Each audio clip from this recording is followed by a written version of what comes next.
الصلاة والسلام عليك يا رسول الله على آلك وأصحابك يا حبيب الله الصلاة والسلام عليك يا نبي الله على آلك وأصحابك يا نور الله۔ درود پاک پڑھنے کے بے شمار فضائل و برکات ہیں۔ نبی پاک علیہ الصلوۃ والسلام فرماتے ہیں، جس کا مضمون ہے جو جمعہ کے دن مجھ پر 200 مرتبہ درود پاک پڑھے اس کے 200 برس کے گناہ معاف کر دیے جاتے ہیں۔ اور جگہ نبی پاک صلی اللہ علیہ وسلم کا فرمان ہے، اور دنوں کا درود فرشتے مجھ تک پہنچاتے ہیں، اور جمعے کا دن پڑھا جانے والا درود بنفس نفیس میں خود سماعت کرتا ہوں۔ یعنی آقا براہ راست جمعے کا درود جو ہے وہ سماعت فرماتے ہیں۔ تو ہمیں چاہیے کہ جمعے کے دن کثرت کے ساتھ درود پاک پڑھیں۔ صلو علی الحبیب صلی اللہ تعالی علی محمد صلی اللہ علیہ وسلم۔ شیطان بعض لوگوں کے ذہنوں میں یہ وسوسہ ڈالتا ہے کہ میں تو دین کے قریب ہو رہا ہوں، اللہ کے قریب ہو رہا ہوں، اور مجھ پر آزمائشیں کیوں آ رہی ہیں؟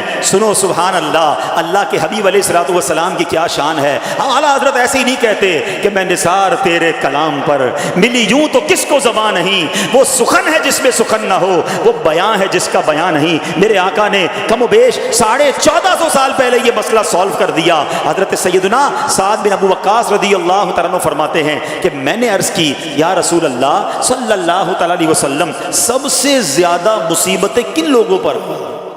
گلی مکا دی نا، پنجابی میں کہتے ہیں نا، گالی بات ہی ختم کر دی۔ حضور یہ بتائیں سب سے زیادہ مصیبتیں کن لوگوں پر آئیں؟ پیارے آقا نے فرمایا انبیاء پر۔ اللہ اکبر، اللہ کے سب سے قریب تو انبیاء ہیں نا، انبیاء پر، پھر ان لوگوں کے بعد جو لوگ بہتر ہیں، پھر ان کے بعد جو بہتر ہیں۔ سنو اب اگلا جملہ، بندے کو اپنی دینداری کے اعتبار سے مصیبت میں مبتلا کیا جاتا ہے۔ اگر وہ دین میں سخت ہوتا ہے اس کی آزمائش بھی سخت ہوتی ہے، اگر وہ دین میں کمزور ہوتا ہے تو اللہ عز و جل اس کی دینداری کے مطابق اسے آزماتا ہے۔ بندہ مصیبت میں مبتلا ہوتا رہتا ہے یہاں تک کہ اس کے دنیا میں ہی اس کے سارے گناہ بخش دیے جاتے ہیں۔ گویا اللہ کی یہ رحمت ہے کہ بندہ بڑا نیک ہو رہا ہے، رب چاہتا ہے کہ اس بندے پر آزمائش بھیجوں، میرا نیک بندہ صبر کرے، اس کے گناہ معاف ہو جائیں اور میرے پاس آئے تو اس کو جنت میں داخل کر دوں۔ اللہ اکبر۔ اے پیارے اسلامی بھائیو، یاد رکھنا، اب جو میں نے ایک سوال قائم کیا تھا نا کہ یار میں تو دین کے قریب، میں تو اللہ کے قریب ہونے کی کوشش کر رہا ہوں، اور ایک کے بعد ایک آزمائش آ رہی ہے، یہ کیا ہے؟ اب ایک اور حدیث سن لو، سبحان اللہ۔ حضرت سیدنا انس رضی اللہ تعالیٰ عنہ سے روایت ہے، سرکار والا تبار، ہم بے کسوں کے مددگار، شفیع روز شمار، دو عالم کے مالک و مختار، صلی اللہ تعالی علیہ وآلہ وسلم نے فرمایا، جب اللہ عز و جل کسی بندے سے محبت فرماتا ہے، سننا ذرا غور سے، اللہ عز و جل جب اپنے کسی بندے سے محبت فرماتا ہے یا اسے اپنا دوست بنانے کا ارادہ فرماتا ہے تو اس پر آزمائشوں کی بارش فرما دیتا ہے۔ اللہ کریم اس پر محبت بھی فرما رہا ہے اور آزمائشیں بھی بھیج رہا ہے۔ دوست پر آزمائشیں کون بھیجتا ہے؟ دوست کو تو راحتیں ڈالی جاتی ہیں۔ ہائے ہائے، اب یہی تو امتحان ہے، یہی تو چیک ہے۔ سنو، نبی پاک فرماتے ہیں جب اللہ اس پر آزمائش بھیجتا ہے نا، وہ بندہ اپنے رب کو پکارتا ہے، اے میرے رب عز و جل، تو اللہ فرماتا ہے میرے بندے تو جو کچھ مجھ سے مانگے گا میں تجھے عطا فرماؤں گا، تو جلد ہی تجھے دے دوں گا اور اسے تیری آخرت کے لیے ذخیرہ کر دوں گا۔ سبحان اللہ۔ یعنی اللہ والوں کو آزمایا جاتا ہے، ان کے درجات بلند کیے جاتے ہیں، ان کے گناہ معاف کیے جاتے ہیں۔ تو اے میرے پیارے اسلامی بھائیوں، کبھی بھی یہ ذہن میں خیال مت لانا کہ یار میں دین میں قریب آ رہا ہوں، میری آزمائشیں بڑھ رہی ہیں۔ سمجھ لو امتحان شروع ہو گیا ہے، ٹیسٹ شروع ہو گیا ہے۔ اب اس ٹیسٹ میں مجھے کامیاب ہونا ہے اور اللہ کے مزید قریب جانا ہے۔ زندگی میں جو گناہ ہو گئے ہیں یہ میرے گناہوں کا انشاءاللہ کفارہ بن جائے گا، میرے درجات کی بلندی کا سبب بن جائے گا۔ اللہ سے عرض کرنا، اے مولا میں تیری رضا پر راضی، میں تیرے فیصلوں پر راضی، اب تک جو دیا تھا تو نے دیا تھا، یہ سب کچھ تیرا ہے۔ اے رب جب تو واپس لے گا میں اس پر راضی۔ جب یہ ثابت قدمی نصیب ہو گئی پھر دیکھو غیب کے خزانوں سے کیسا آپ کے دل پر سکینہ اترے گا، پھر کیسا آپ پر رحمتوں کا نزول ہوگا۔ تو اے میرے پیارے اسلامی بھائیوں، مصیبتیں آ چکی اور آنے بھی والی ہیں، پہلے ذہنی طور پر تیار رہنا مگر صبر کرنا۔ یہ چند دنوں کی، چند گھنٹوں کی، چند لمحوں کی مصیبت ہے مگر یہ تمہارے درجات کو بلند کر دے گی۔ بیسیکلی یہ ایک ایسی عبادت ہے، یہ ایک ایسا عمل ہے جو ہمارے لیے بہت ضروری بھی ہے مگر انفارچونیٹلی بدقسمتی سے ہماری بہت بڑی اکثریت اس کو شاید عبادت ہی نہیں سمجھتی ہے، اس کو ایک آرڈنری کام سمجھتے ہیں، ضمنی کام سمجھتے ہیں، اور اس میں اتنی توجہ بھی نہیں دیتے۔ اور اگر آج آپ توجہ سے پورا بیان سنیں گے تو آپ ریئلائز کریں گے کہ میں نے جس عبادت کی طرف آپ کی توجہ دلانی ہے وہ صرف نارمل عبادت نہیں، بلکہ حدیث میں اس کو برین آف عبادہ، مخ العبادہ کہا گیا۔ وہ عبادت ایسی ہے جو عبادتوں کا بھی مغز ہے۔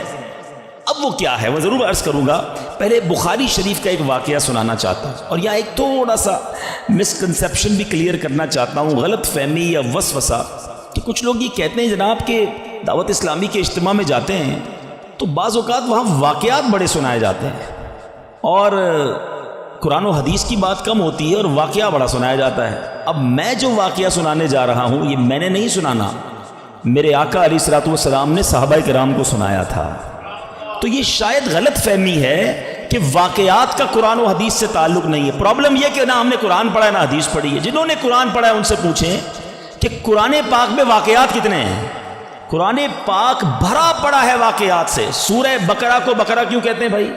یہ ایک گائے کا واقعہ ہے، بقرہ کہتی گائے کو ہیں، ٹھیک ہے جناب۔ سورہ یوسف کو احسن القصص کہا گیا، قرآن پاک کا سب سے بہترین قصہ۔ شاید آپ میں سے بہت سو کو نہیں معلوم ہوگا کہ قرآن مجید فرقان حمید میں 100 سے زیادہ واقعات موجود ہیں، مگر لوگ پتہ نہیں کیوں اریٹیٹ ہوتے ہیں۔ اس کا مطلب کیا ہوا؟ اس کے آپ پڑھے لکھے لوگ ہیں، شاید میرے پوائنٹ کو پک کر لیں گے۔ بخاری شریف کی بڑی بڑی کتابوں میں، حدیث کی جتنی بڑی کتابیں ہیں، نبی پاک نے پچھلی قوموں کے واقعے بیان کیے۔ قرآن واقعے بیان کر رہا ہے، نبی پاک واقعات بیان کر رہے ہیں۔ What is the reason behind this? اس کا مطلب یہ ہے کہ انسان کو اللہ نے جس طریقے سے بنایا ہے نا، ہمارا ذہن واقعے کو جلدی قبول کرتا ہے، ہم اسٹوری کے ذریعے بات جلدی سمجھتے ہیں۔ اور آج ماڈرن سائنس اس بات کو پک کرنے میں کامیاب ہوئی ہے۔ اللہ کا کلام ہمارے پاس 1450 سال سے موجود ہے۔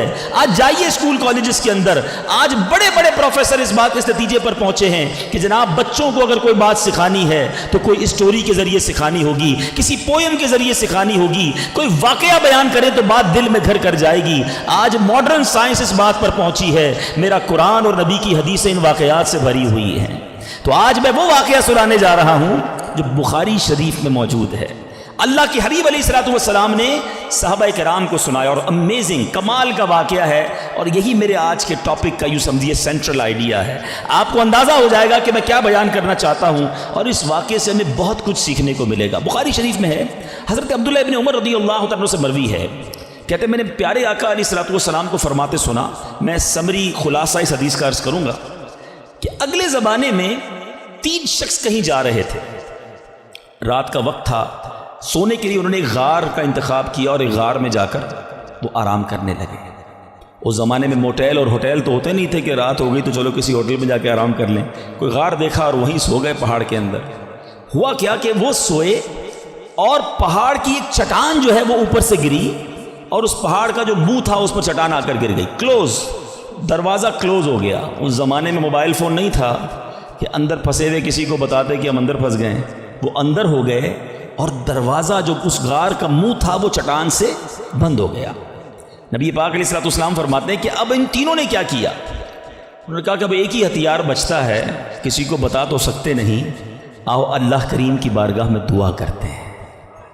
دعا مومن کا ہتھیار ہے۔ یہی میرا آج کا ٹاپک ہے۔ دیکھو بخاری شریف کی حدیث میں آقا فرما رہے ان تینوں نے کام کیا کیا؟ پھنس گئے تھے، کوئی چارہ نہیں تھا، اللہ کو پکارتے ہیں۔ تینوں نے فیصلہ کیا ایسا کرتے ہیں، تینوں نے کوئی زندگی میں اچھا کام کیا ہونا تو اس اچھے کام کا وسیلہ پیش کر کے اس اچھے کام کے صدقے سے اللہ کی بارگاہ میں دعا مانگتے ہیں۔ بخاری شریف کی حدیث سے یہ عقیدہ کلیئر ہو رہا ہے کہ وسیلے سے دعا مانگی جا سکتی ہے۔ اچھا جناب، پہلے بندے نے کیا کیا؟ اللہ کی بارگاہ میں دعا کی کہ یا اللہ میرے والدین بہت بوڑھے تھے، جب میں جنگل سے بکریاں چرا کر لاتا تو دودھ دو کر سب سے پہلے اپنے والدین کو پلاتا، اس کے بعد اپنی بیوی اور اپنے بچوں کو پلاتا۔ اے اللہ ایک دن ایسا ہوا کہ میں دودھ دھو کر آیا، لیٹ ہو گیا، آیا تو والدین سو گئے تھے، بچوں کو بھوک بھی لگی تھی، مگر میرے عشق نے، ادب والدین نے گوارا نہ کیا کہ ماں باپ سے پہلے بیوی بچوں کو دودھ پلاؤں، ساری رات انتظار کرتا رہا، اپنے والدین کے انتظار میں کھڑا رہا۔ میرے ادب نے یہ بھی نہ مجھے اجازت دی کہ والدین کو